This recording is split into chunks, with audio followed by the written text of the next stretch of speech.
You're watching Mugen TV RPG Haven. Experience a fantasy like no other. Hey guys, Mugalore here, and I'm back again with another video. But before I dive into today's topic, I just want to let you guys know, if you haven't checked out my last two previous videos where I talked about Street Fighter 6 base roster prediction / wish list, I really had a good time with that video. It was really fun. It was the first time I ever premiered a video, and it turned out really well. I really enjoyed it. So if you're interested in just wanting to see what my prediction and my wish list is for Street Fighter 6, definitely go check it out. And also my other videos where I talked about my experience with Elden Ring, pretty much my first impressions of what I think about it and how I feel about the game. I also really enjoy putting that video together and definitely want to hear your thoughts on that. And before we even continue on with that, I want to try something and bring something back that I haven't done in a long time, is that each video I would love to read off a comment that I found really interesting and post it on here. So hopefully when you guys leave comments, maybe your comment will get a chance to actually be highlighted before we start the video. So the comment is regarding to the Elden Rings video from Clever Kev. He pretty much stated that he's conflicted too on this, and I get they shouldn't have to cater to others, but the thing is, gaming is also a business and niches eventually die. But you can definitely check out the rest of the comment because it was really interesting. So let's dive in today's topic. And today I want to talk about Square Enix. Yes, we're talking about Square Enix once again. Some more RPGs was announced. If you guys didn't know, State of Play was yesterday, which definitely caught me by surprise, and it actually aired at the same time I did my premiere for the Street Fighter 6 prediction video. Had no idea, because once I set the premiere, out of nowhere, hours later, State of Play, everyone was talking about it on Twitter, and a lot of YouTubers had brought it up as well. So it caught me by surprise. Well, this State of Play focuses on a lot of Japanese developers and what games that it's going to have coming out sometime this year and also into 2023. So in this video, I just want to cover Square Enix in particular with two games that really caught me by surprise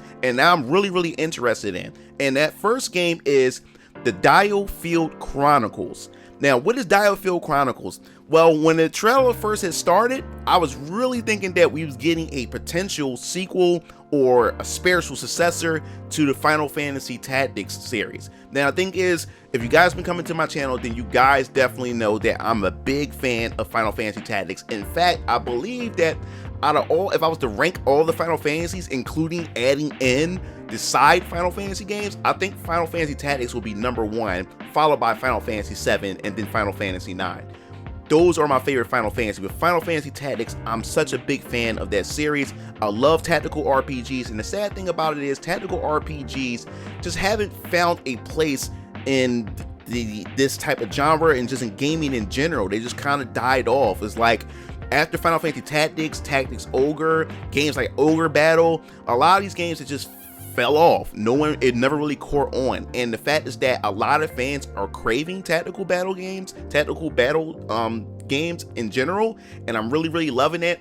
And the fact is that Square Enix definitely want to give it a try. And the thing is, Triangle Strategy, which came out for the Nintendo Switch, is a perfect example that they definitely want to give it a try once again. And if Triangle Strategy definitely does well, we definitely want to see more of that. And let's not forget Nvidia, with the Nvidia leak that we'll be possibly getting a Final Fantasy Tactics remaster. So it makes sense that DioField Chronicles will be something that Square Enix definitely want to experiment with. Now the thing is, this is not wholeheartedly a tactics game. This is actually a real-time strategy game, a RTS game similar to like Warcraft or Starcraft or Command and Conquer, where everything is playing out in real time, where you give out the commands and everything plays out on the battlefield. But it looks like it has like a hint of some like tactical or turn-based, especially when the enemies come into contact with your party.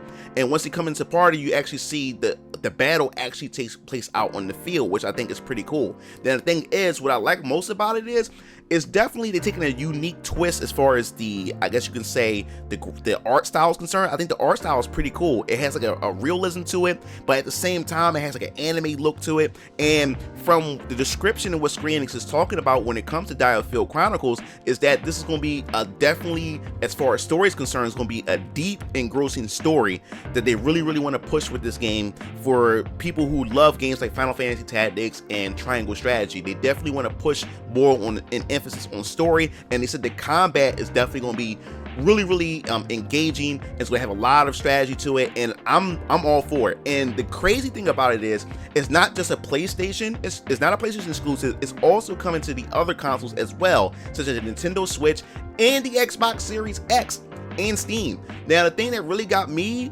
like up in the air debating what I should do, should I grab it for the PS5 or should I get it for the Xbox Series X?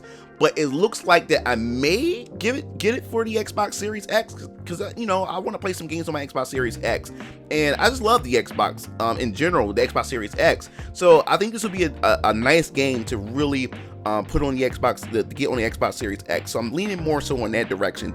But overall, I'm really looking forward to the game, and I can't wait to see as more information come out for this game, to see, you know, what direction, or if there's going to be classes similar to Final Fantasy Tactics. I just want to see what's going to happen with this. And not only that, I think it's a smart choice for them to actually go with multi-plat. It's because, like I said, real-time strategies, tactical battle systems, and those type of games in that genre normally doesn't really sell as much as your traditional RPGs, JRPGs, or any other genre. So it makes sense to try to get this on every platform as much as possible, so they can get the money or meet the standards that they're looking for in terms of sales. So if everybody get a chance to get on it, everybody can be able to give their reviews, get their thoughts and opinions on it. And if it does really well, let's expect the RTS and the tactical battle system or the tactical genre to stay here for a long time. So I'm all up for it.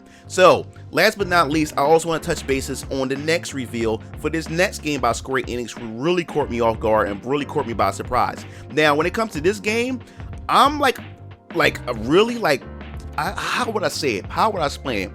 I'm like, my thoughts are really mixed on this, because I'm excited for this, but at the same time, there's a couple of issues that I have with it. And what game I'm talking about? Well, we're getting another game in the Valkyrie Profile franchise, which is called Valkyrie Elysium. Now, the thing is, I didn't know what to expect. When it first came on, I thought it was going to be another Nier game, but the moment the screen started to scroll and I saw the Valkyrie armor, I said, okay, we getting another Valkyrie Profile game. And boy, like, I was not wrong with that after I seen that. Now, the thing is, what's quite different, what they're doing with this, what Square Enix is doing with this, where a lot of people's having issues with, and I'm also having issues with, is the fact is that they're going with a more of an action RPG approach instead of their, I would say, creative combat system what they had in the other Valkyrie Profile games, where it had a unique combat system. And with this game, they're going with a traditional action RPG, and that's where a lot of people was really upset and really mixed on it, is because in my opinion, when it comes to RPGs this generation, I don't know what it is, a lot of companies, especially JRPGs, has just ditched the whole turn-based or tactical or whatever unique gameplay mechanics that they had for the combat, and just trading it in for high-paced, button mashing action, RPG type of elements to it. Now, the thing is, I don't have a problem with it, because I enjoy games like, Nier Automata, and of course we have Grand Blue Fantasy Relink coming out and stuff like that. I don't have an issue with that, but if you already have a franchise that have an established gameplay mechanic or combat system, I think it should stay in place. It shouldn't be replaced with something completely different, then that begins to alienate the fans who really enjoyed the original. And that's the thing, Valkyrie Profile Elysium is looking like, if they go with this combat system, this is just to get a much more of a mainstream audience to embrace this series. So I kind of understand what they're doing, but at the same time, that's also alienating the fans who really enjoyed the traditional combat system that they had in the past. Now, this game really raised a lot of questions. Now, a lot of people really don't like the art style and the direction that they chose with the art style. A lot of people keep calling it a PlayStation 3 game or a low budget Sony, Square Enix game. And I can see where their criticism coming from in certain aspects, because my issue is with the Valkyrie herself. She looks kind of generic. I liked it, Lyneth, her design was pretty cool. I really enjoyed her character design, but this character really doesn't stand out. Like, if I was to see this character on a billboard or whatever like that, I wouldn't be able to point her out and say, hey, she looks familiar to me or whatever. She doesn't stand out. Maybe it's the way her eyes are, or it's something about her facial features. She just seemed like a generic character. But like I said, that doesn't disregard what the potential gameplay could possibly be. For all we know, the gameplay could actually be good. Now, that's the thing. I'm going to give the game a try.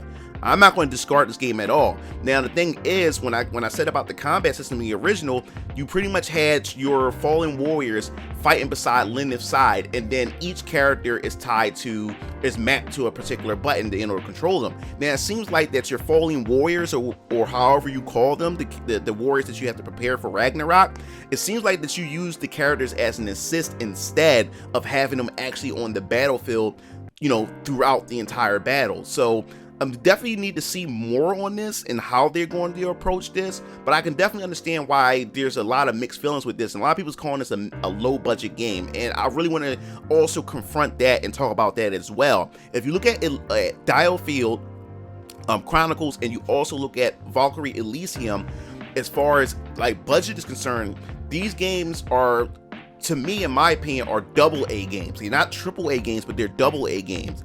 And the fact is that these are franchises, especially DioField is a RTS and it's a tactical RPG, which, like I said, that genre really doesn't sell that well. So I can see why they have a much more honest, or honest budget than a AAA game that you would see like in a Final Fantasy or Dragon Quest. And then you look at Valkyrie series, which is also a niche series that was made by Enix at the time. So I can see why they are going in with a different approach as far as the budget is concerned, because if they can go in with a AA experience, and if the game really does well, and then we can expect a new game within that series to have a much higher budget, better presentation, better designs, and everything. So I say that to say this: if the Valkyrie Elysium proves to be a great game, go support it, because if you want to see more Valkyrie games later in the future, then if this game proves to be good, as we see more of this game, and if the reviews and players actually from the player experience say that the game is good, go out and support it if you want to see these franchises from Square Enix return. And also, if you want to see more tactical games, RTS games from Square Enix, if DioField Chronicles proven to be an actual great game, despite how you feel about how the budget is, if it happens to play good story, great characters, then I suggest that you go out and support that game. Support it.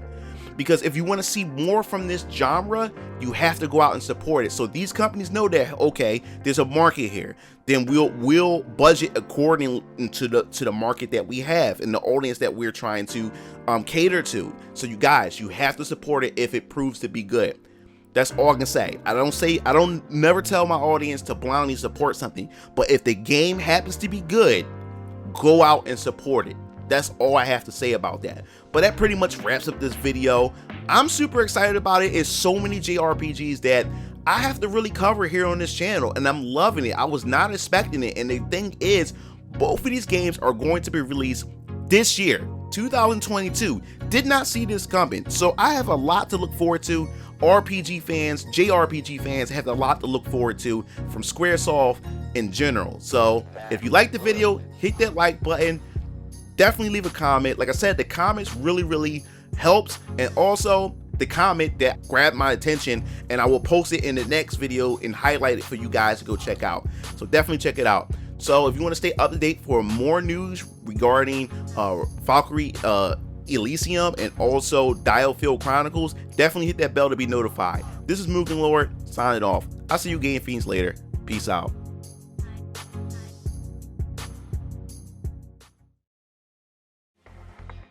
It looks like you reached the end of the video. Well, while you're at it, check out some of my other discussion videos by clicking on the annotations below, and don't forget to follow me on other social media platforms to stay up to date with future content. Signing off.